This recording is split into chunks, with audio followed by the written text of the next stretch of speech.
नमस्कार, मैं हूं संजय शर्मा। आप देख रहे हैं 4 PM गुजरात। इस गुजरात लॉबी ने पूरे देश को ही बकरा बना दिया है। बकरीद आती है, सारे मुद्दे छोड़कर बकरे पर लड़ना शुरू कर देते हैं कि देखो बकरा कट गया, बकरा कट गया। एसआईआर पे सुप्रीम कोर्ट की कहानी पर सवाल खड़े हो रहे हैं। रंजन गोगोई की याद आ रही है। अभय दुबे जी से मैंने तमाम मुद्दों पर बातचीत की है, रोचक बातचीत है। आपसे रिक्वेस्ट है 4 PM गुजरात को सब्सक्राइब कीजिएगा, ज्वाइन कीजिएगा और मन से सुनिएगा अभय जी क्या कह रहे हैं। 4 PM न्यूज नेटवर्क में बहुत बहुत स्वागत है। अभय द्विवेदी जी, आपका मामला सुप्रीम कोर्ट का है, तो मैं सीधे टिप्पणी सुप्रीम कोर्ट के खिलाफ नहीं करूंगा, लेकिन कुछ मामलों का जिक्र मैं जरूर करूंगा। रंजन गोगोई थे चीफ जस्टिस। एक महिला ने शिकायत करी थी, यौन शोषण की शिकायत थी। रंजन गोगोई के उन फैसलों पर आज भी सवाल उठते हैं जो उस महिला की शिकायत के बाद उन्होंने लिए थे। बाद में वो महिला गायब हो गई, कुछ विवादित फैसले सुप्रीम कोर्ट के सामने आ गए और उसके बाद गोगोई साहब राज्यसभा चले गए।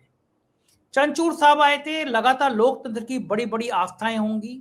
चंडीगढ़ में लाइव बेईमानी पकड़ी थी उन्होंने, ईवीएम की बड़े बड़े टिप्पणी की थी। हमको लगता था कि जो बेईमानी कर रहा है अफसर वो जेल चला जाएगा, लेकिन मामला टिप्पणियों तक सीमित होकर रह गया। चंद्रचूड़ साहब ने कहा था कि किस तरह बेईमानी होती है और पैसा किस तरह लिया जाता है, तो लगा कि ये हजारों करोड़ का जो पैसा लेती है पार्टियां, ये अब घेरे में आ जाएंगी, वो सारा पैसा वापस करना पड़ेगा। लेकिन कोई पैसा वापस नहीं हुआ। 2-2 हजार रुपए करके करोड़ रुपया सरकारें पार्टियां लेती रहीं।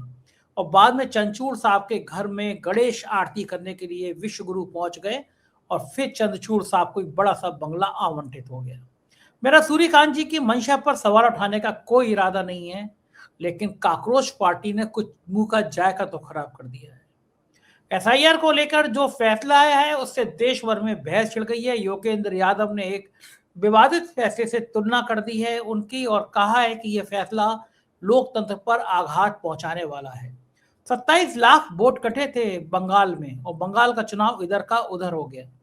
एसआईआर को कैसे वैध ठहराया जा सकता है मैं समझ नहीं पा रहा। हो सकता है, मैंने एलएलबी जरूर कर ली है, लेकिन मुझे कानून का ज्ञान कम होगा, सूर्यकांत जी को ऑफ कोर्स ज्यादा होगा।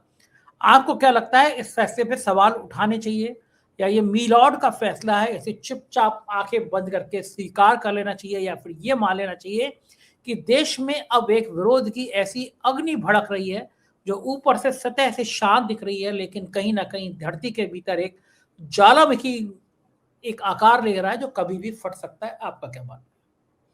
देखिए संजय जी, आप तो एलएलबी हैं, डिग्री होल्डर हैं, डिग्री धारक हैं।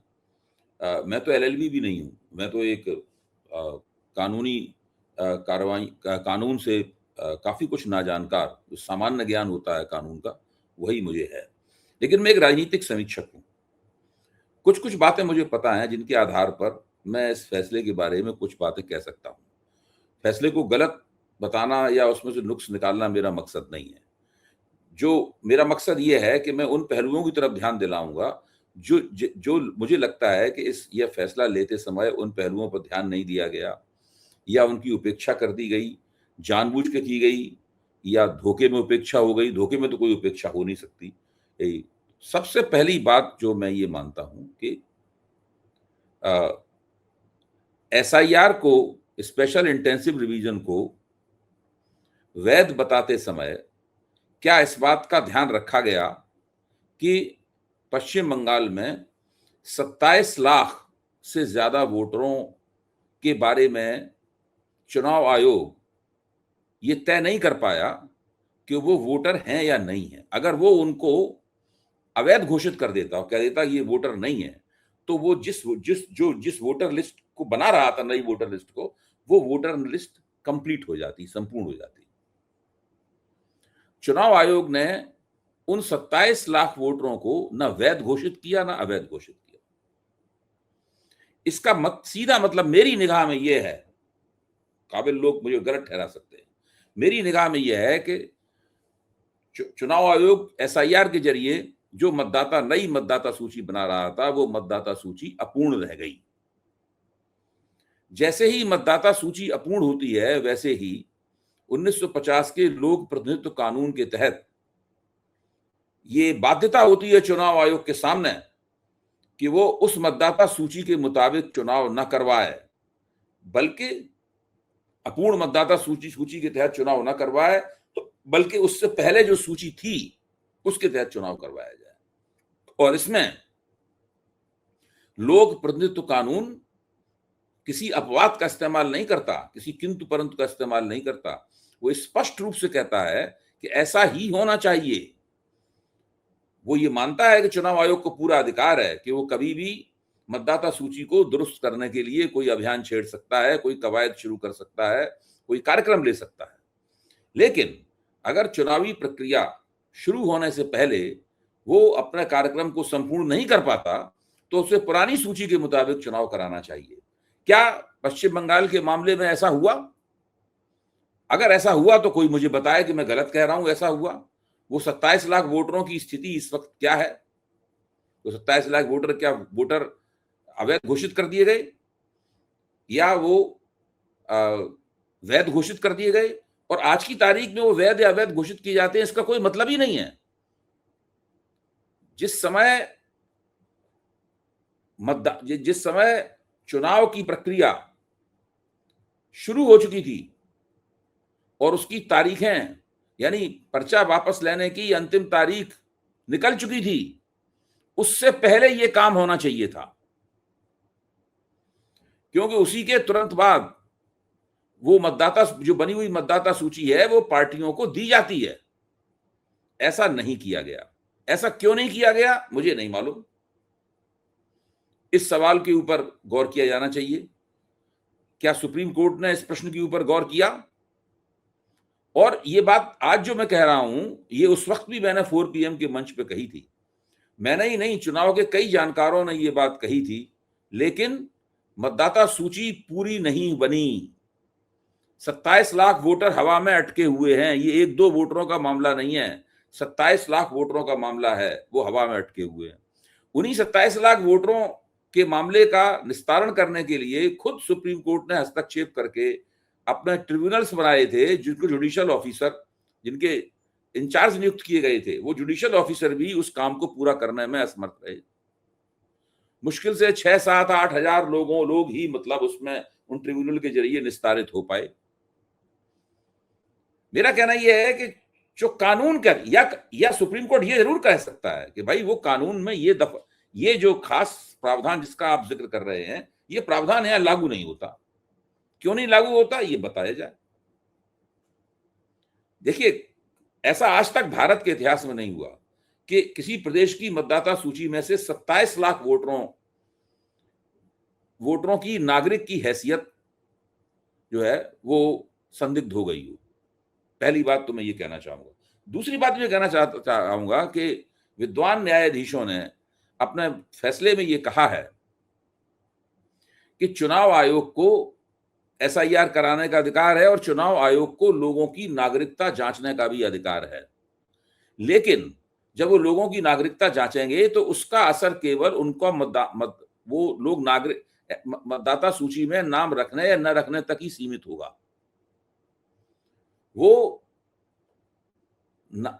ऐसा नहीं है कि चुनाव आयोग कह देगा ये नागरिक नहीं है तो वो नागरिक नहीं रह जाएंगे। जो मैं समझ पाया हूं वो ये है।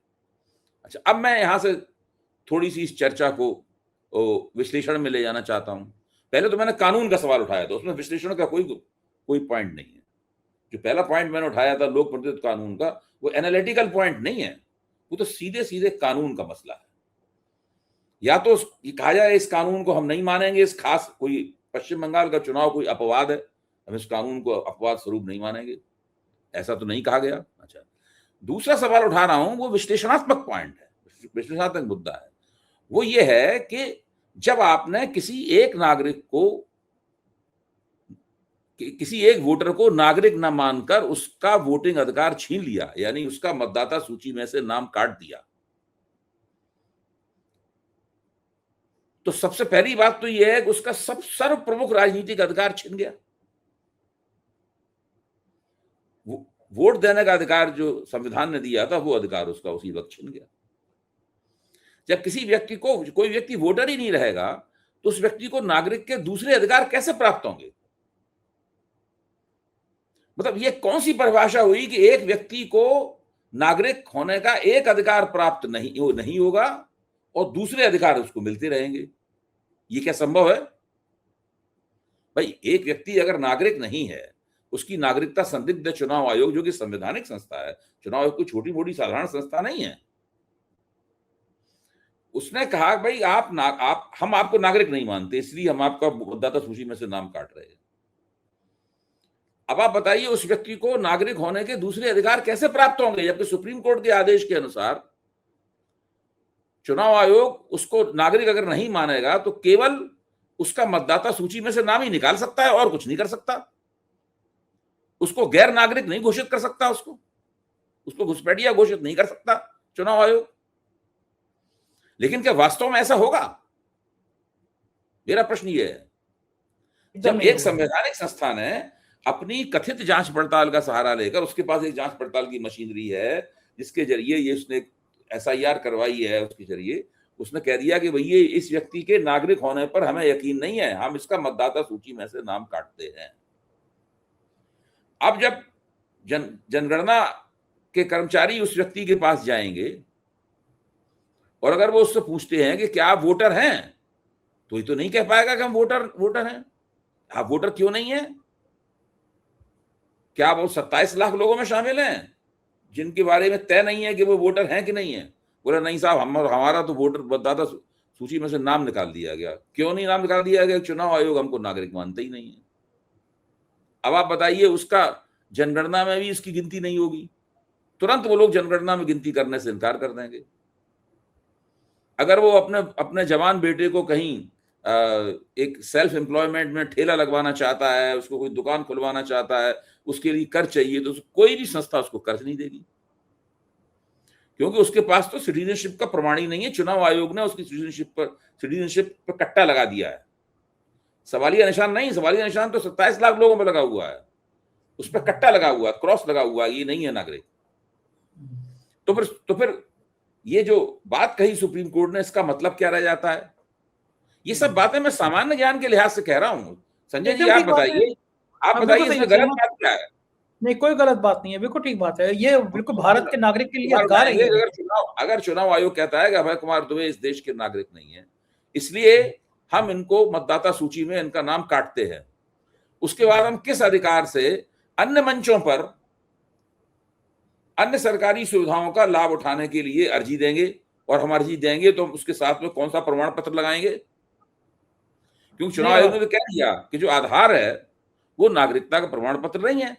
चुनाव आयोग ने कह दिया है ये जन्मतिथि का प्रमाण पत्र है, ये नागरिकता का प्रमाण पत्र नहीं है, ये चुनाव आयोग ने कह दिया। अगर हम कहीं भी वो लगाएंगे आधार, तो हमारी नागरिकता का प्रमाण पत्र नहीं होगा। तो ये जो दो बातें हैं, एक तो लोक प्रतिनिधित्व कानून वाली बात, इसकी सफाई मिलनी चाहिए। मैं गलत हो सकता हूं, लेकिन अपने आप को पूरी तरह गलत तब मानूंगा जबकि इसकी सफाई मिल जाएगी। दूसरी बात यह है कि चुनाव आयोग किसी को नागरिक मानने या ना मानने का अधिकार नहीं रखता सुप्रीम कोर्ट के मुताबिक, लेकिन इसके बावजूद किसी को नागरिक न मानकर उसका वोट काटने का अधिकार रखता है। ये बातें जो है ना, वो अंतर्विरोध, दोनों बातें एक दूसरे को कैंसिल कर देती हैं। मेरा कहना यह है। अब तीसरी बात, मैं आपसे, मेरे को कुछ और बातें कहने के लिए, अब मैं तीसरी बात ये कहता हूं कि क्या चुनाव आयोग ने इन प्रश्नों के ऊपर, अदालत ने इन प्रश्नों के ऊपर विचार किया कि बिहार में जब, क्योंकि ये मसला तो बिहार में एसआईआर हो रही तब सामने आया था ना अदालत के, कि बिहार में जब एसआईआर हो रही थी वहां पे जीविका दीदियों को, जो कि सरकारी कर्मचारी थी, जो राज्य सरकार की कर्मचारी थी, इनकम्बेंट गवर्नमेंट की कर्मचारी थी, जीविका दीदियों को चुनाव आयोग ने अपने वेतन पे, अपने खर्चे पर सब जगह नियुक्त किया गया, हर मतदान केंद्र के ऊपर। और वो जीविका दीदियां सरकार की जो 10,000 रुपए की किस्त देने वाली योजना थी, उस किस्त देने वाली योजना का लंबे अरसे से महिलाओं के बीच में प्रचार कर रही थी। उनको नियुक्त करते ही वो भारतीय जनता पार्टी के कार्यकर्ताओं की तरह हर मतदान केंद्र पर महिलाओं को गोलबंद करते हुए दिखी। मैं ये जानना चाहता हूं कि क्या सुप्रीम कोर्ट ने चुनाव आयोग से पूछा कि आपने जीविका दीदियों को नियुक्त क्यों किया? हो सकता है चुनाव आयोग के पास एक मजबूत तर्क हो कि वो जीविका दीदियों को नियुक्त करने के पीछे हमारा तर्क है, लेकिन क्या ये सवाल चुनाव आयोग से पूछा गया? मेरा प्रश्न ठीक ये बात। है। मैं तो सिर्फ ये पूछ रहा हूं कि क्या ये चुनाव आयोग से ये प्रश्न पूछा गया? दूसरा, जब आदर्श चुनाव संहिता लगी हुई थी उस वक्त बिहार में 10,000 रुपए की एक किश्त महिलाओं में बांटी गई। चुनाव आयोग ने उसके लिए, मुझे पता चला है कि विशेष अनुमति दी थी। क्या चुनाव आयोग से पूछा गया कि आपने ये विशेष अनुमति आदर्श चुनाव संहिता के दौरान वो किश्त बांटने के लिए देने का आपका आधार क्या था? हो सकता है चुनाव आयोग के पास एक मजबूत तर्क हो इसके लिए, लेकिन क्या ये सवाल उनसे पूछा गया? क्योंकि हम ये जानते हैं आदर्श चुनाव संहिता के मुताबिक पहले से चली आ रही जो योजनाएं हैं, वे योजनाएं जो कि कुछ दूसरे किस्म की योजनाएं होती हैं, उन्हीं को केवल किया जा सकता है, बांटा जा सकता है उसके दौरान। इस तरह की योजनाएं जो चुनाव के दौरान ही घोषित की गई हैं, उनको नहीं बांटा जा सकता। मैंने सिर्फ ये 2 उदाहरण दिए हैं। जीविका दीदियों के मसले के ऊपर क्या चुनाव आयोग से अदालत ने सफाई मांगी? क्या आदर्श चुनाव संहिता के दौरान 10,000 रुपए की किश्त बांटने के मामले में चुनाव आयोग से सफाई मांगी? क्या चुनाव आयोग ने केंद्र सरकार से इस बात की सफाई मांगी कि विश्व बैंक द्वारा दिए गए पैसे का इस्तेमाल 10,000 रुपए की किश्त देने में क्यों किया गया? ये बिना केंद्र सरकार के निर्देश, केंद्र सरकार के कहने के, केंद्र सरकार जब तक अनुमति न दे विश्व बैंक के पैसे का इसमें इस्तेमाल नहीं किया जा सकता। ये क्यों किया गया? ये 3 सफाइयां क्या अदालत ने मांगी केंद्र सरकार से और चुनाव आयोग से? ये 3 प्रश्न है मेरे। बिल्कुल ठीक बात है और बिल्कुल मेरे क्वेश्चन है। 5 सवाल हैं इस फैसले के ऊपर। वो और बिल्कुल जायज सवाल है और लोकतंत्र में ये सवाल शायद हर नागरिक को पूछना भी चाहिए। बात लोकतंत्र की कर रहे हैं, राजनीति की कर रहे हैं। ममता बनर्जी के सामने बहुत बड़ा संकट खड़ा हो रहा है पार्टी को बचाने के लिए। जो खबरें निकल के आ रही हैं उसमें यह आ रहा है कि ममता पार्टी के कई सांसद बगावत करने जा रहे हैं। 2/3 की संख्या इकट्ठी की जा रही है। बीजेपी का एक ऑपरेशन शुरू हो सकता है बंगाल में। इंडिया गठबंधन के लिए ये चुनौती और बड़ी हो गई है बंगाल के चुनाव के बाद कि वो अपने साथियों को कैसे इकट्ठा रखे और वहीं पे जो बचे कुचे हैं उनको बीजेपी तोड़ेगी। अगर ये सांसदों की संख्या बढ़ाई जा रही है, नीतीश कुमार गायब हो गए, लोग भूल गए कि नीतीश कुमार नाम का कोई नेता हुआ करता था। बिल्कुल खाली, बिल्कुल बेकार ही हो गए वो। चंद्रबाबू नायडू के लिए खतरे की घंटी है कि सांसदों की संख्या पूरी हो गई, विलय हो गया। उसके बाद में जो बैसाखी की सरकार है, जैसी ही पूर्ण बहुमत में आएगी, कुछ और कड़े फैसले ले सकती है। चंद्रबाबू नायडू की जो बार्गेनिंग पावर है वो कम हो सकती है। क्या लग रहा है आपको बंगाल के खेल का राजनीति पर क्या असर पड़ने जा रहा है?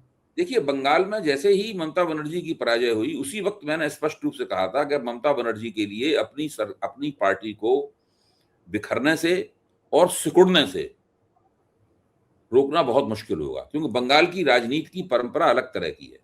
बंगाल में जो पार्टी चुनाव हारती है उसकी यही दुर्गति होती है। सीपीएम की, ममता बनर्जी ने यही दुर्गति की थी। सीपीएम ने कांग्रेस की यही दुर्गति की थी।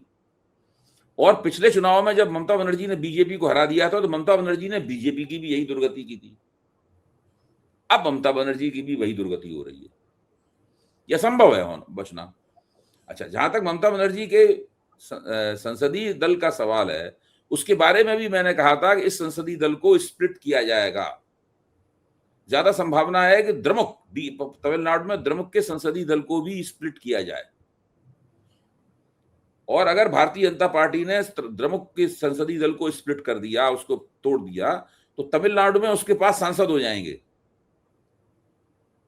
और उन सांसदों के जरिए वो तमिलनाडु की राजनीति में, जहां अलग थलग पड़ी हुई है, कमजोर है बहुत, एक हस्तक्षेप कर पाएगी। और ये स्प्लिट करके, इनमें विभाजन करके, द्रमुक संसदीय दल में और टीएमसी संसदीय दल में विभाजन करके मोदी सरकार जो है वो पूर्ण बहुमत, स्पष्ट बहुमत की सरकार बन जाएगी। उसके बाद आपने बिल्कुल ठीक कहा, फिर चंद्रबाबू नायडू के पास जो अभी एक बार्गेनिंग चिप है, जिसके जरिए वो कभी कभी वहां से कुछ अतिरिक्त पैसा, इससे ज्यादा कुछ कर नहीं पाते, कुछ अतिरिक्त पैसा वैसा ले लेते हैं वहां से, तो वो भी बार्गेनिंग चिप भी उनके पास खत्म हो जाएगी। भाजपा उनको ठोकर मार के एनडीए से नहीं निकालेगी। क्यों निकालेगी भाजपा ठोकर मार के एनडीए से? वो एनडीए में बने रहेंगे, लेकिन उनकी कोई औकात एनडीए में नहीं रह जाएगी। जहां तक नीतीश कुमार का सवाल है, नीतीश कुमार की पार्टी कितने दिनों की मेहमान है, हम लोग केवल उंगलियों पर गिन सकते हैं। बिहार में चूंकि जनाधार इस तरह का, जनता का समर्थन का जो विन्यास है वो इस तरीके का है कि नीतीश कुमार की पार्टी को अगर बीजेपी तोड़ भी दे तो जरूरी नहीं है कि जो अति पिछड़े वगैरह है वो बीजेपी के पक्ष में वोट देने के लिए तैयार हो जाए। इसलिए बीजेपी वहां संकोच करती है ये करने के लिए। जहां पर ये संकोच नहीं होगा, वहां पर जिस दिन संकोच नहीं रहेगा उस दिन नीतीश कुमार की पार्टी नहीं रहेगी। बिल्कुल ठीक है। और उधर बकरीद को लेकर हर बार की तरह इस बार भी उत्पात हुआ कई जगह।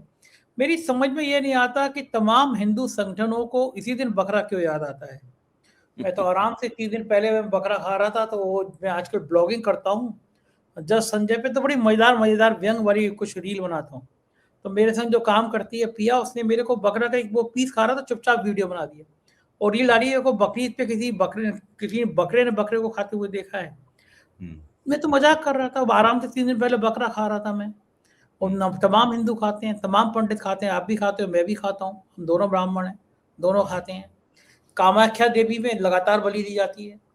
मैं कलकत्ता में माँ काली के दर्शन करने गया, उसके मंदिर में एक भैंसा और एक बकरा रोज बलि दी जाती है। हमारे शास्त्रों में कई जगह बलि का जिक्र है। तो ये बकरे की याद केवल इनको बकरीद पे क्यों आती है? मैंने कुछ साल पहले स्टोरी करी थी, तब भी उत्तर प्रदेश में एक था बकरीद बकरीद बकरा, तो मैंने एक वीडियो डाला था। एक लुलु मॉल है, उसका उद्घाटन कर रहे थे योगी जी, उनके संग बैठे हुए जा रहे थे लुलु के मालिक के संग। तो मैंने लिखा था कि ये जो लुलु मॉल के मालिक के संग योगी जी जा रहे हैं, ये मालिक जो है उत्तर प्रदेश में सबसे बड़ा स्लॉटर हाउस चलाते हैं, हजारों जानवर रोज काटे जाते हैं, और बकरीद के दिन योगी जी इनकी गाड़ी में बैठ के घूम रहे हैं और हम लोग एक बकरे पे रो रहे हैं। तो ये बकरा जो है, इनको संगठनों को याद क्यों आता है? एक जगह बड़ा खराब बात हुई कि एक सोसाइटी में जहाँ कुछ बकरे लाए थे कुर्बानी के, कुछ उग्र हिंदू अपने आप को नारा लगाते, भगवान का नारा लगाते हैं, इतने गंदे काम करते हैं, सूअर लेकर आ गए वहां पे, क्योंकि मुसलमानों को इस जानवर से बड़ी आपत्ति है। इस तरह के विवाद, इस तरह के फसाद किसी त्योहार पे खड़ा करना, कुर्बानी कितनी पवित्र की चीज होती है। कुर्बानी अपने प्रिय की कुर्बानी इस्लाम में जो जिक्र है, और हिंदू शास्त्रों में भी जिक्र है कि आप आसक्ति से विरक्ति की ओर जाते हैं जब अपने प्रिय की कुर्बान कर देते हैं, अपनी भावनाओं को कुर्बान कर देते हैं। ये जो फसाद है, ये क्या खून में शामिल हो गया कुछ उपद्रव गुंडों की, कुछ उपद्रवियों की, कि हर त्योहार पे मुस्लिम को टारगेट करना है? ये कब तक बंद होगा इस देश में, या हुआ ही नहीं? ये तो महीने भर पहले से योजना बनने लगती है संजय जी। बकरीद आने से, अब देखिए जो ईद होती है, मीठी ईद जिसमें कुर्बानी नहीं दी जाती, जो ईद उल फित्र होता है, ईद उल जुहा है, ईद उल फित्र के वक्त आपको इस तरह की बात नहीं कही जाती। ईद उल फित्र के वक्त जोर ये रहता है कि सड़कों पर नमाज पढ़ने के खिलाफ जो है ना, वो कुछ मतलब बात उठाई जाए, हंगामा किया जाए, कुछ समस्या खड़ी की जाए। यहाँ पर वो बकरीद के पहले समस्या खड़ी करना ज्यादा आसान है, क्योंकि इसमें कुर्बानी दी जाती है।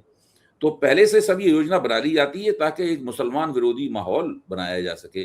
हमेशा बनाते ही रहते हैं, लेकिन बकरीद एक अच्छा मौका है उनके लिए। उनका मानना है कि उपयोगी मौका है, लाभप्रद मौका है मुसलमान विरोधी माहौल बनाने का। अब इसके अंदर एक दिलचस्प बात मैं बता दूं कि बंगाल एक ऐसा प्रांत है जहां पर गो हत्या के ऊपर रोक नहीं है। देश में 8 या 9 ऐसे प्रांत हैं जहां पर गो हत्या के ऊपर, मतलब गो काटने के ऊपर, गो का मांस खाने पर रोक नहीं है। उसमें केरल भी है, गोवा भी है, बंगाल भी है। गोवा में भी बीजेपी की सरकार है, अब तो बंगाल में ही बीजेपी की सरकार है। और उत्तर पूर्व के लगभग सभी प्रांत ऐसे हैं जहां पर गो हत्या के ऊपर, गाय काटने के ऊपर प्रतिबंध नहीं है। और बकरीद के वक्त में बंगाल के मुसलमान पारंपरिक रूप से गायें काटते थे। ये बिल्कुल एक तथ्य है, इसको सब लोग जानते हैं, सब लोग जानते हैं। और वो गायें जो काटते थे, वो गायें आती कहां से थी? हिंदुओं की एक जाति है जो घोष, जिसका नाम घोष जाति है। वो लोग करीब 40 और 60% जो है ना, वो गाय वो पालते थे बड़े पैमाने पर। उन गायों को, उनकी योजना होती थी कि बकरीद के वक्त में वो मुसलमानों को बेचेंगे जो उनकी कुर्बानी देंगे। और करीब 30-40% मुसलमान भी गाय पालते थे कुर्बानी के लिए। अच्छा, जैसी बीजेपी की सरकार आई तो मुसलमानों ने कहा कि ये लोग बहुत तंग करेंगे बीजेपी वाले, और हम लोगों के लिए दिक्कत पैदा करेंगे। तो उनके संगठनों ने घोषित कर दिया कि हम इस बार गाय की कुर्बानी नहीं देंगे। चूंकि गाय की उन्हें कुर्बानी नहीं देनी, तो गाय खरीदनी भी नहीं। अब गाय खरीदी नहीं तो वो घोष जो हिंदू जाति है, उनकी गायें बिकी नहीं। उनकी रेवड़ के रेवड़ रखे हुए, वो क्या करें उन गायों को? तो वहां पर दिलचस्प माहौल ये निकला कि बीजेपी की कार्यकर्ता ही मुसलमानों के बीच गए, अरे भाई क्या है, अब आपने गाया है खरीद लो, जो करना हो करो। ये इन लोगों के पाखंड की और जलालत की ये सीमा है, आप इससे अंदाज लगाइए। यहाँ मम्मी और पूर्वांचल बंगाल में यमी। हाँ, ये इनकी सीमा है इनकी। ये बहुत बड़े गिरगिट हैं। ये उत्तर प्रदेश में कुछ और है, बंगाल में कुछ और है, गोवा में कुछ और है, केरल में कुछ और है। इनकी हिम्मत है कि गोवा में ये गोरक्षा के नाम पे चुनाव लड़ सकें, लड़के दिखाएं। ये उत्तर पूर्व में गोरक्षा के नाम पे चुनाव लड़ सकते हैं, लड़के दिखाएं। ये इनकी स्थिति है। ये तो गजब नाटक है, सिर्फ ऐसे लोग देश हैं, में नफरत फैलानी है, बस नफरत फैलाना और बात नहीं, और कुछ नहीं। पेट्रोल डीजल की में आग लगी जा रही है, रुपया गिरा जा रहा है, दुनिया में भारत की बेइज्जती हो जा रही है। यहाँ पे बकरा ना कबाड़ा हो रहा है और ये बकरा बकरा कर रहे हैं। ये बकरा बकरा खुद बकरे हो गए हैं, तब भी बकरा बकरा कर रहे हैं। बहुत बहुत शुक्रिया अभय जी, आपने समय दिया, बातचीत की, थैंक यू। ये थे अभय दुबे जी, और कितनी तार्किक बात कही। बताइए, कोई त्योहार आता है, देश की हालत खराब हो रही है, पेट्रोल डीजल में आग लग गई है, पूरा मुल्क तबाह हो रहा है, बेरोजगारी चरम पर है। अब्दुल की चूड़ी टाइट करते करते हिंदू की चूड़ी टाइट कर गए, लेकिन भाई लोगों को सिर्फ बकरा बकरा नजर आ रहा है। खुद बकरा बन गए हैं, लेकिन देश को बकरा बनाने में कोई कसर नहीं छोड़ रहे हैं। इस नफरत की राजनीति को आप खत्म कर सकते हैं। आगे आइए, खुलेआम कहिए कि मांस खाना अपराध नहीं है। कामाख्या देवी हो, बंगाल का काली माँ का मंदिर हो, वहां बलि दी जाती है, मांस प्रसाद में मिलता है, बड़ी संख्या में हिंदू खाते हैं, ब्राह्मण जो आप पूजा पाठ के लिए रखते हैं वो भी खाते हैं, मैं भी खाता हूं, मेरे तमाम मित्र खाते हैं, बीजेपी के कई विधायक मेरे संग खा चुके हैं। पता नहीं क्यों खाने पीने को लेकर भी देश में एक नफरत की माहौल, नफरत की मंडी बना दी गई है देश में को। आपकी जिम्मेदारी है, इसको प्यार की मंडी में बदलिए, जितना हो सके मिलजुल के रहिए, प्यार बांटते चलिए। कैसी लगी बातचीत बताइएगा जरूर। शुक्रिया, थैंक यू।